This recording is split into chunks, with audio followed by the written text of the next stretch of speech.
The House has resumed. The House is debating the second reading of the Corrections Amendment Bill. The Honourable Phil Goff has 6 minutes remaining. Thank you very much, Mr Speaker. I was saying before the dinner break that there are three concerns that we have with this legislation. The first concern is the latest SOP from the Minister, which corrects a monumental botch-up. The Minister, I recall, back in 2010 and 11, with great flair announced that prisons would become smoke-free. Well, I'm actually in favour of that, Mr Speaker. But she was warned at the time that she needed to have the legislative authority to do that, and unlike Henry VIII, she couldn't simply make a pronouncement. But a pronouncement she did make, yes, and the inevitable happened. The court ruled that she had no authority to do that. Now, I don't know about the rest of the House, Mr Speaker, but I'm sick and tired of ministers not doing their homework, botching up their portfolios, and then coming back with a request for retrospective legislation to put right what they should never have got wrong in the first place. So that's the first concern. The second concern, Mr Speaker, is about the proposal in this bill for what is called intrusive strip searching. There are two forms of strip searching that are available to the prisons. One is where it's a routine. The person may be required to squat, which may force out anything that they have concealed internally. The more intrusive form is to illuminate the genital and anal areas with both lighting and a mirror. Now, the chair of the Select Committee said before the break that this would help the prison officers. That, Mr Speaker, is not their view. Their view, very clearly, is set out in the submission they made. They don't support this provision. They said it's a serious... This is the prison officers. They're a pretty tough, hard-headed lot. They say it's a serious impingement on the dignity of prisoners and also the staff having to conduct such searches. If the staff have reason to believe there is contraband within a prisoner, we have the ability to place a prisoner in a dry cell under observation for a period of time and wait for the contraband to be passed. To include such an invasive procedure like this, the association believes would result in an increase in staff assaults. You know, you can use the more intrusive method under current law if there's reasonable cause to believe that there are things concealed, but not for a routine search, and that is what is being proposed here. It's not only the prison officers that have to carry that out that are objecting to it. The Ombudsman says this about it, Mr Speaker. Such strip searches are highly degrading and prone to abuse. We're concerned that they may become a matter of routine on any occasion when a strip search is conducted following the movement of a prisoner or a visit. At present, strip searches may only be conducted when there are reasonable grounds to believe a prisoner has an unauthorised item.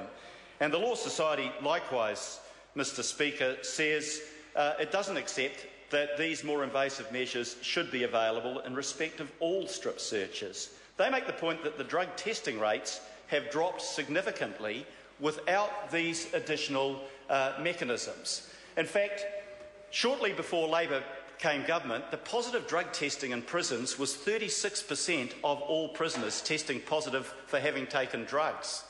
By the time the National Government came to power, and because of the changes that Labor made in office, that had dropped to 5%, from over a third down to 5%, all without this extra required measure. And, Mr Speaker, I've got to say, when we visited, and Asinati Taylor was with us at the time, we visited Remataka Prison, and I asked the prison manager there, one of the biggest prisons in the country, I said, if somebody has something concealed internally, will this more intrusive manner show that up? And he said no. If they have it concealed internally, this won't work. There are other things. There's scanning of prisoners. There's what they call the boss chair that they've got in Auckland. There is a dry cell. All of those mechanisms are available. This measure is not justified. This measure will cause problems. It won't help. Now, I want to come back to our fundamental concern about this bill, and it's that this bill further entrenches privatisation of prisons. It turns what should be properly a state function into something that is a commercial business for profit. And we saw Serco, the agency that is getting these private contracts, going to the London Stock Exchange late last year, saying that they expect to make $30 million a year. Now that's $30 million a year out of the New Zealand taxpayer's pocket to a multinational corporation that will repatriate that money back to where the shareholders live. What good does that do to New Zealand? No evidence has been shown that they will do it cheaper or more effectively. No evidence. To the contrary, what have we seen from Serco in the last year?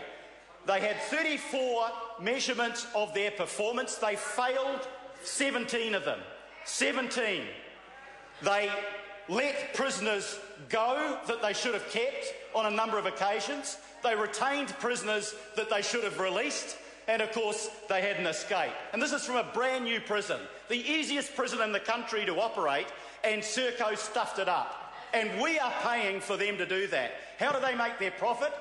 They cut down the staff numbers, they reduce the working conditions in the prison, and they don't meet their responsibilities in the way they should to ensure public safety. So why is this government, apart from for purely ideological reasons, going down the track of giving the private contractors more and more power? They are out to make money. They are not out to look after public safety or to do a good job in not only keeping the prisoners secure but rehabilitating them. This bill is wrong on that ground, and that is why the Labour Party will be opposing it. Julianne Genter.